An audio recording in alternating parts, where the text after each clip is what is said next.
Dito po kami ngayon sa isang beach naman ng Pangasinan. Ayan. Ang ganda po din.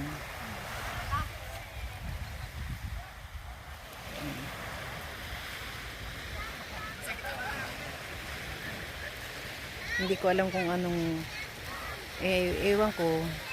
Siguro ka ano pa ito ng Agno. Agno, Pangasinan. Ayan. Beach. Beach po ito.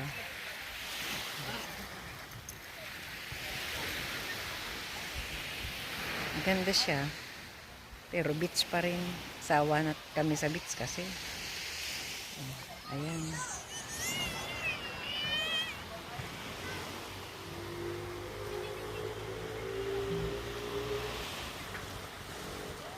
Marami siyang tao ngayon. Pero kukunti.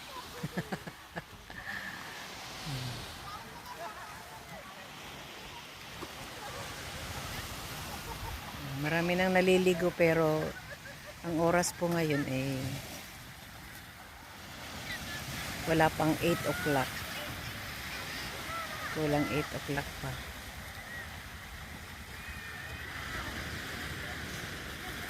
Ayan po, may mga pang sila dito. May panglakaya. Mga bangka. Ganito ang klase ng bangka nilang sinasakyan na pampalaot. Isa sila sa mga pumapalaot sa West Philippine Sea. Ayan ang mga bangka nila, ganyan. Abangatanen Beach. Agno nga po. Ayun. Agno pa sila. Kasama pa ng Agno. Barangay ng Agno. Abatan. Ayan. Abagatanen.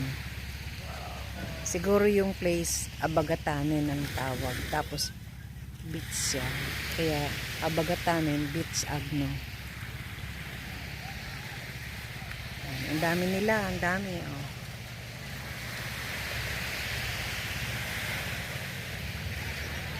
Ayun, may bagong dating na sasakyan.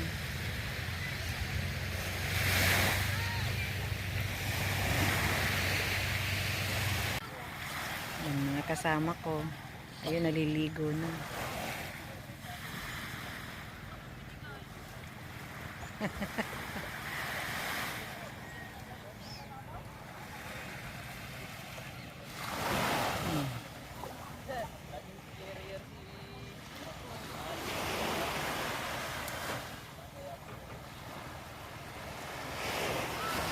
Ganda siya.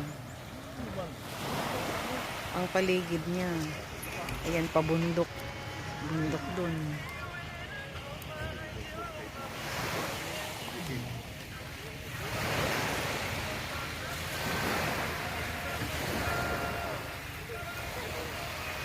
Yung dalawa kong poging kapatid.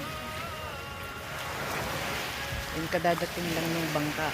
Kaya lang hindi ko inabutan na dinadala nila yung isang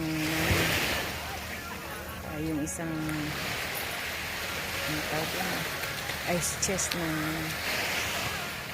nahuli nila.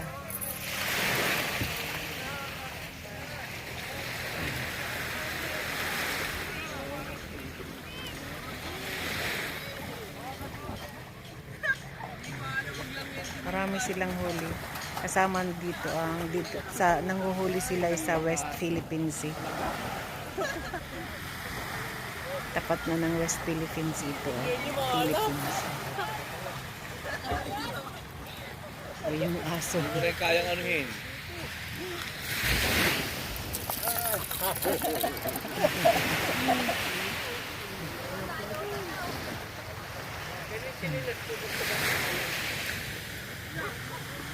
Ligo na tayo ba? Yeah, ligo na. Oo.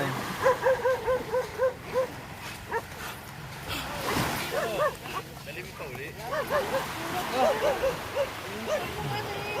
Batin mo. Kailangan tubig yan.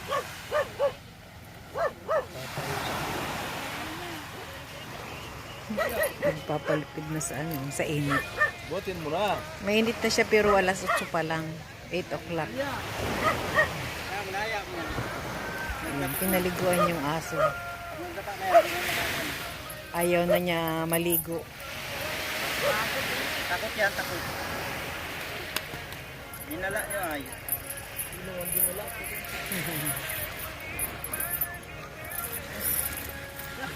Huwag mo na. Hindi ko kalapit sa dagat ay. Ayaw mo na.